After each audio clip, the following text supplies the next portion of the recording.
Hey guys, welcome back to the Motorsports production where we are fiddling around wiring. So last night I was looking at this wiring harness from the double cab and said, what am I going to do? How am I going to do this? I knew I wanted to keep the wire harness from the extended cab because I know all the plugs work and everything's basically being swapped over to that. But I knew there had to be some differences because there's an extra circuit in there for the rear doors. Rear doors had to be added in there. So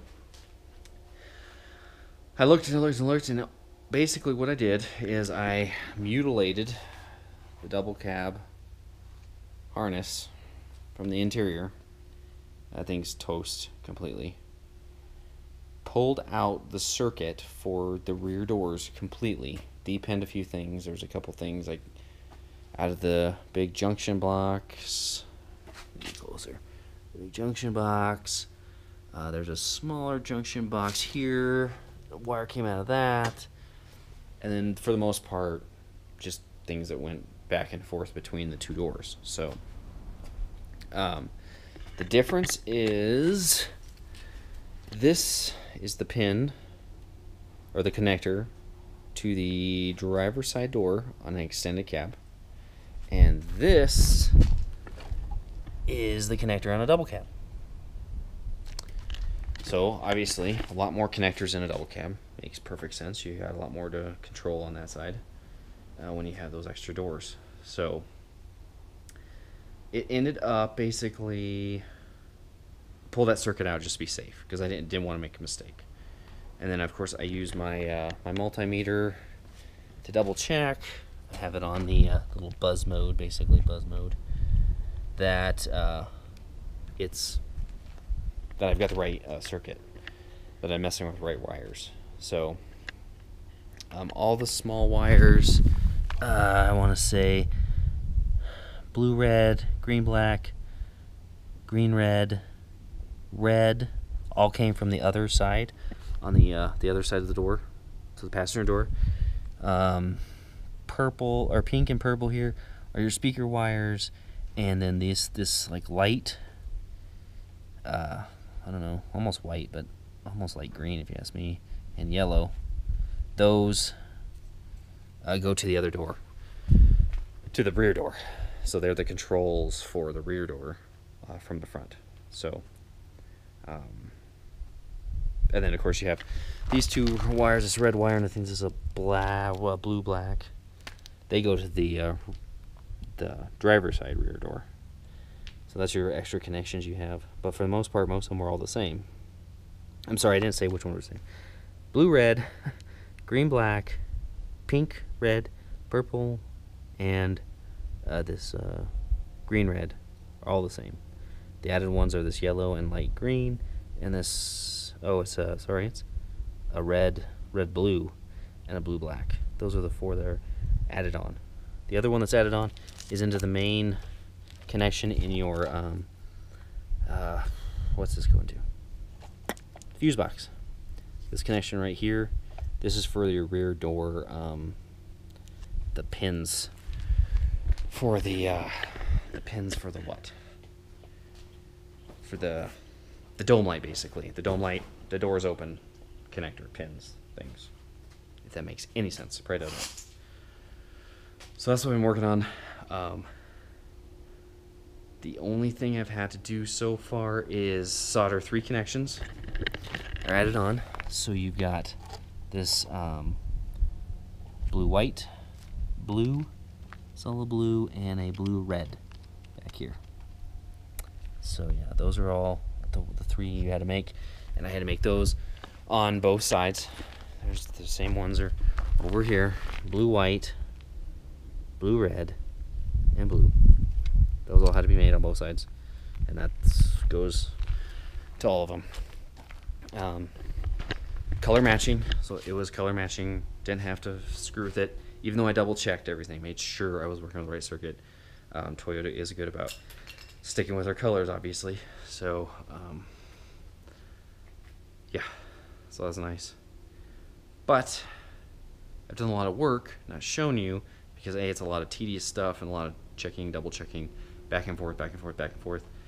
And I want to be more specific about what I did. So let's start back here. So I kind of showed you what I did up here. So this is the connector for the rear. I D-pinned the speaker wires and pinned them back into this connector. So these are the extended cab. I kept this alone. This is your airbags. This is the extended cab, leaving it alone in this system. Same thing over here. D-pin the rear speaker wire, the red and the white. Left this alone. I'm gonna have to get it into the harness. Obviously you see that I haven't done that yet.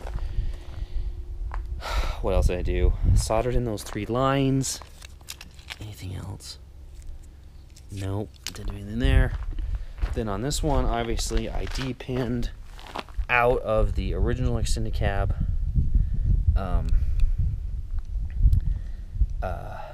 out of the original extended cab wires, and I pinned them back in here, but I wired them the same way they were in this connector.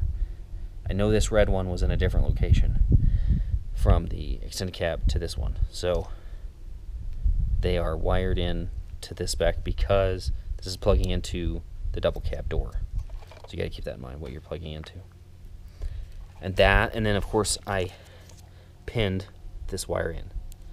There's nothing there, and I just pinned it in.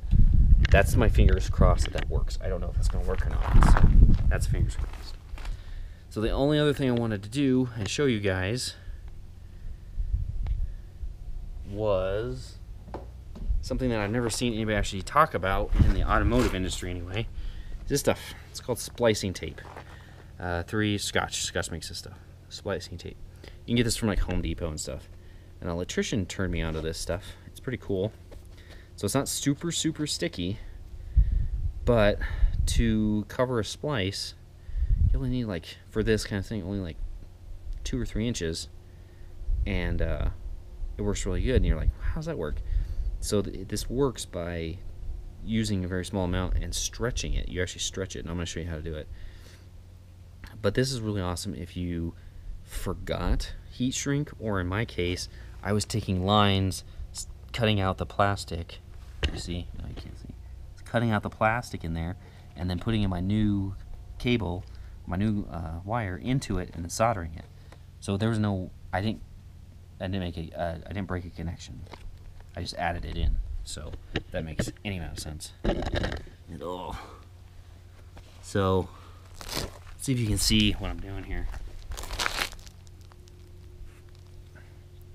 So like I said, you only need like 4 inches of this stuff.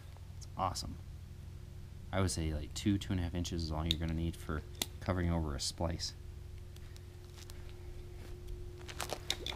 Alright, so like that's all I have. That's it.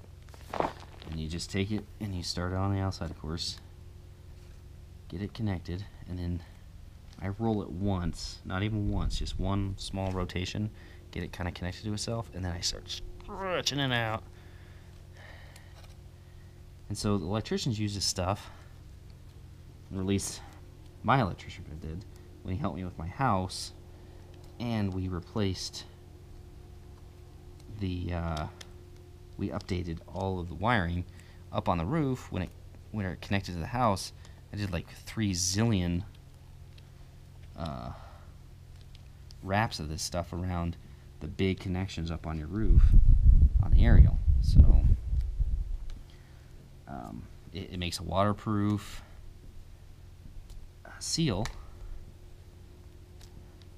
and works pretty good. So what you want to do is this, and then we'll put some tape on it, because like I said, it's not super sticky.